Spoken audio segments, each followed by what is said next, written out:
Hello friends, welcome to my channel V2. మనం పరాటా కానీ చపాతీల్లో కానీ పుల్కాల్లో కానీ కర్రీ కావాలి అని అంటే వెంటనే తట్టేది ఆల్మోస్ట్ పాలక్ పన్నీరే. ఇంకొకటి తెలుసా, జీరా రైస్లో కూడా బాగుంటుంది. మరి పాలక్ పన్నీర్ ఎలా చేయాలో ఇవాళ నేను చేసి చూపిస్తాను. అప్పుడు మీరు ఇంట్లోనే చక్కగా చేసుకొని తినచ్చు. పాలక్ 4 బంచెస్ తీసుకున్నాను. ఇప్పుడు కావాల్సిన ingredients 200 grams paneer, 3 chopped onions, half teaspoon garam masala, salt, 1 teaspoon kasuri methi, 1 teaspoon jeera, 1 teaspoon ginger garlic paste, 8 to 9 cashews, మసాలాకి దాల్చిన చెక్క, 2 ఇలాచీస్, 2 లవంగాలు, చిన్న bay leaf, 2 butter cubes and 6 green chillies, 2 tomatoes చాప్డ్వి, క్రీమ్. ఇవి మనకు కావాల్సిన ఇంగ్రీడియంట్స్. ఇప్పుడు పాలక్ని తీసుకొని నేను మొత్తం ఆ కాడలు మొత్తం కూడా కట్ చేసి పెట్టేస్తున్నాను. ఎందుకంటే కొన్ని కాడల్లో బిట్టర్ టేస్ట్ ఉంటుంది. ఆ చేతు మూలంగా మనకి పాలక్ పన్నీర్ టేస్ట్ మారిపోతుంది. అందుకనే కంప్లీట్గా ఓన్లీ లీవ్స్ వచ్చే అంతవరకు మాత్రమే కట్ చేసి పెడుతున్నాను.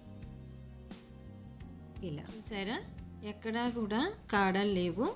సో కాడలు లేకుండా కట్ చేసుకొని పెట్టుకోండి. పాలక్ లీవ్స్ని బాగా థరోగా వాష్ చేసి పెట్టాలి. ఇప్పుడు స్టవ్ మీద నీళ్లు పెట్టి బాగా మరుగుతున్న నీళ్ళల్లో ఈ పాలక్ని వేస్తున్నాను.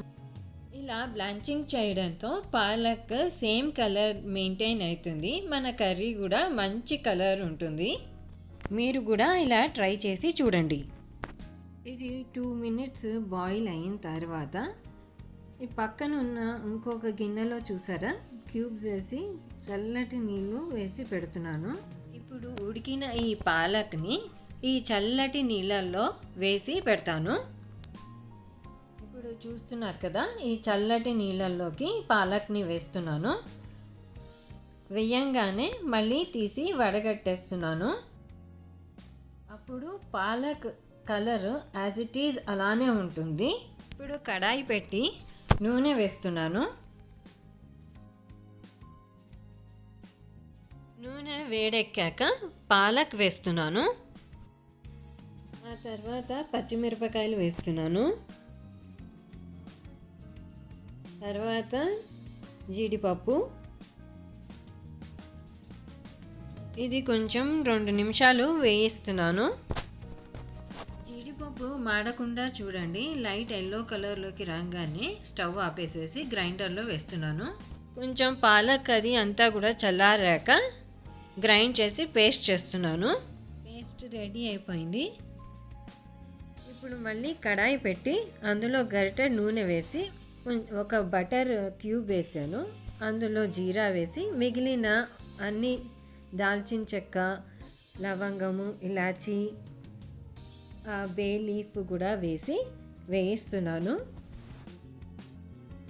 1 నిమిషం వేగిన తర్వాత కట్ చేసి పెట్టుకున్న ఆనియన్స్ని వేసి అందులో జింజర్ గార్లిక్ పేస్ట్ కూడా వేసి కలుపుతున్నాను. 1 నిమిషం వేగిన తర్వాత కట్ చేసి పెట్టుకున్న టొమాటోలు కూడా వేస్తున్నాను.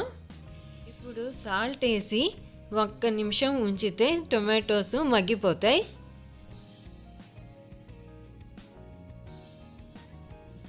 ఇంకా స్టవ్ ఆపేసి అది కూడా మొత్తం చల్లారిన తర్వాత మొత్తం ఇదంతా గ్రైండ్ చేసి మసాలా పేస్ట్ చేస్తున్నాను. అగోండి, మసాలా పేస్ట్ రెడీ అయిపోయింది.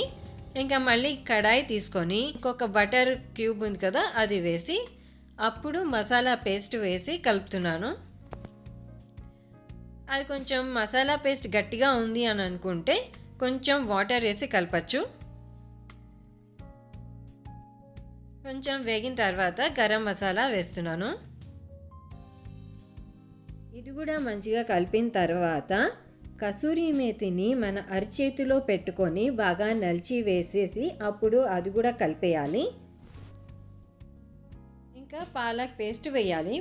అది కూడా వేసి మంచిగా కలిపేస్తే మనం అనుకున్నట్టు మంచి కలర్ఫుల్గా పాలక్ పన్నీర్ రెడీ అవుతూ ఉంటుంది. బాగా కలిపిన తర్వాత క్రీమ్ వేసేసి కలపాలి. ఇంకా లాస్ట్ మిగిలింది మన పన్నీర్ క్యూబ్స్ కూడా వేసేస్తే మన పాలక్ పన్నీర్ రెడీ.